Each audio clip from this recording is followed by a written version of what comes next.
Hello, friends. This is Dave Hurwitz, executive editor at ClassicsToday.com, here with Finster, who has decided to join me this morning for reasons I'm not quite sure of, but there she is. What are you doing? Okay. Anyway, let's get comfy, shall we? Here we are. Can you sit there through this thing and behave yourself, you think? Okay. So, for the first time in 20 years, Mikhail Pletnev is back. Oh, look at that. Finster has just been waiting for this, as you can see, doing Chopin and Scriabin Preludes. They're very, excuse me, an excellent coupling. Let's just say straight off, 24 preludes for both composers at all the major and minor keys.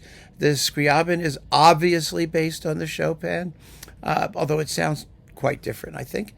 And this is the first recording that Pletnev has done on Deutsche Grammophon in like 20 years. Apparently this happened because there was a concert or something that got canceled, or anyway, he was around. So he popped into the studio for a few hours and riffed off this thing. How is it? Well, it's Pletnev. He's such a strange artist.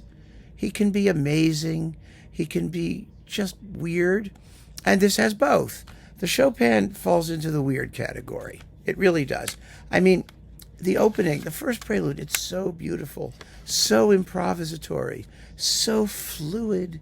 It's just lovely, absolutely lovely. But then as it goes on, you find out that he's not really interested in things like, well, like rhythm. Everything is happening in a fairly narrow dynamic range, and this sort of vaporous, perpetual state of ebb and flow, which is interesting, actually. I mean, it's interesting to hear it that way, but it doesn't do justice to the music. And some of his interpretive choices, as always with Pletnev, are kind of strange. Like, the C minor prelude. It starts out really fast. It's written as a diminuendo, right? But not as a sort of diminuendo and decellerando, but it starts out really quick and then gets slower and quieter and slower and quieter and slower and quieter.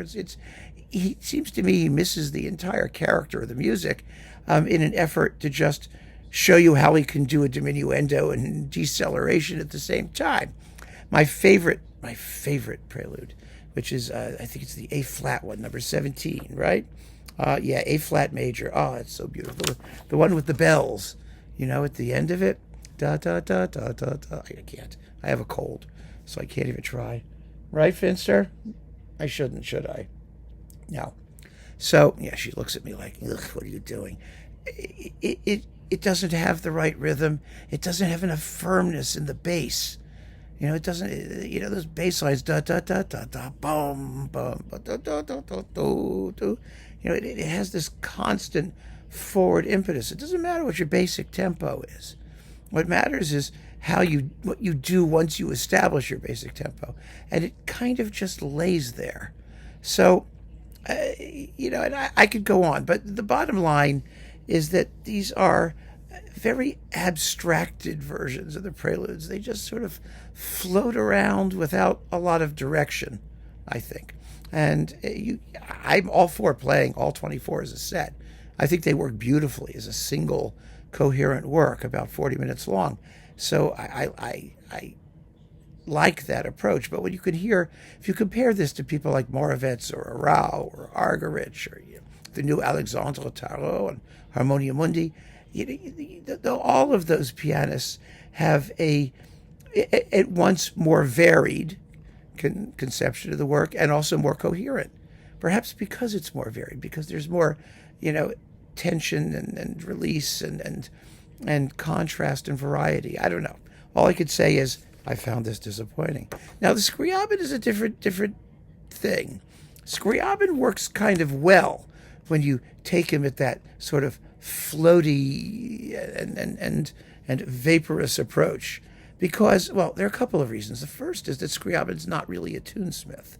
I know those of you who will love him will jump up and down and say, oh, he wrote beautiful tunes. Yes, he could write beautiful tunes. He could. But that's not the point. That wasn't what his forte was. He's a harmonist, first and foremost. And, all of his harmonies are beautiful. And Pletnev gets that. He's made wonderful, wonderful Scriabin recordings. So it's not as if he doesn't know what he's doing there.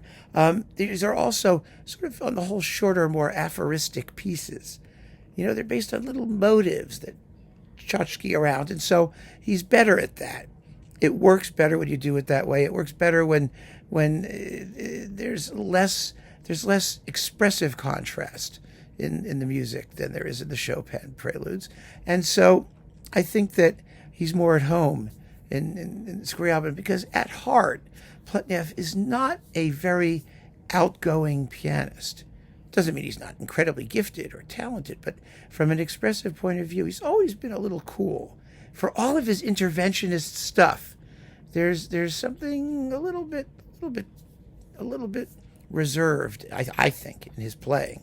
So I still have issues with, like, the quicker preludes. You know, there's the which is the A major, which is Allegro Assai, and the Presto, the E flat minor prelude, and the Allegro agitato of F minor, the F minor prelude. You know, they could all stand. I mean, the very last with the D minor, it's a Presto. They could all stand to have a little bit more rhythm, a little bit more backbone. You know, a little bit more of a sense that he's not just caressing the ivories, Liberace style. You know what I mean? Actually, Liberace had more backbone too. But that's not the point. The point is that for the Scriabin, I found this interesting. For the Chopin, I found it disappointing. And Pletnev himself remains as enigmatic as ever. So keep on listening, friends. Thanks for joining me. Take care.